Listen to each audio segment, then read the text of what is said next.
It's been labelled a watershed moment in the history of art.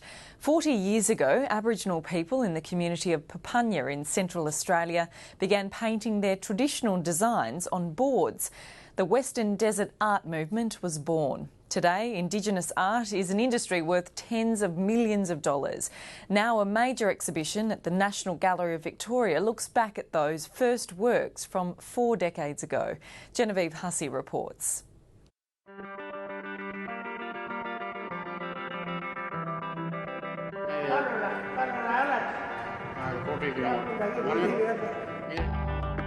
We have 200 of these early works, and there was a great sense of passion, excitement, and also a strong bond between the artists. They were really revealing to the outside world their connection to their land and to their country, and what's more, they were absolutely beautiful and stunning designs. This exhibition of hundreds of rare paintings and artefacts celebrates the beginning of the Western Desert art movement. The movement emerged just 40 years ago when Aboriginal people in Central Australia first began painting on boards. The birth of the Western Desert art movement in the early 70s was really the catalyst for the whole flowering of Indigenous art throughout this country. In the early 1970s, art teacher BARDON was posted to the Central Australian Government settlement of Papunya. It had about 2,500 Aboriginal residents.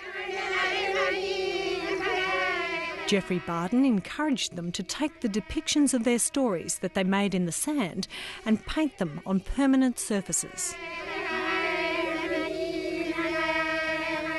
They painted on anything they could find. They're all manner of shapes and sizes, and they're on all sorts of surfaces, a fence paling or pieces of cardboard. They even used my shoe polish, white shoe cleaner, when we ran out of white. And painted on floor tiles that were just lying idle where the tilers had left them. BARDON knew that he was witnessing something profound.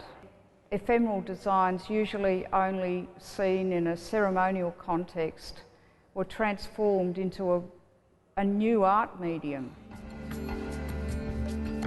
Within 6 months, they become really quite elaborate and intricate designs, and you can see that the artists were really trying to beat each other at what they were doing and being inspired by each other.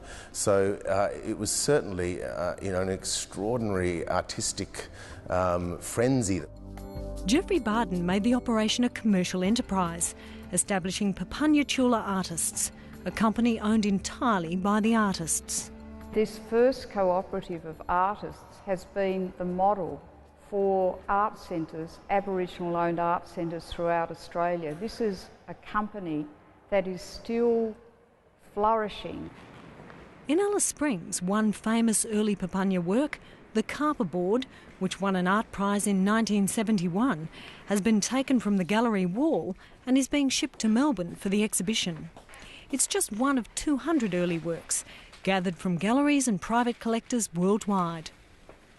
Judith Ryan and her team have really scoured the globe looking for the greatest early Papunya boards and bringing them back together for the first time on such a grand scale.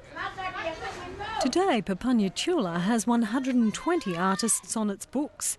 Their work is worth millions of dollars and sells around the world. There have often been naysayers who've said that when the older generation of artists pass on, that there won't be a continuing tradition, or it won't be such great art being produced, but it couldn't be further from the truth.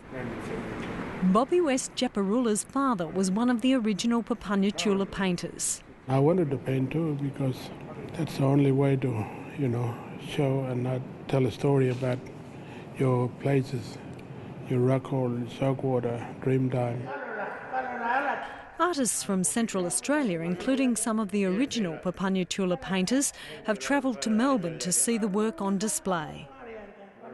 We're going to show the paintings in Melbourne, really old painting, and have a celebration and tell a story.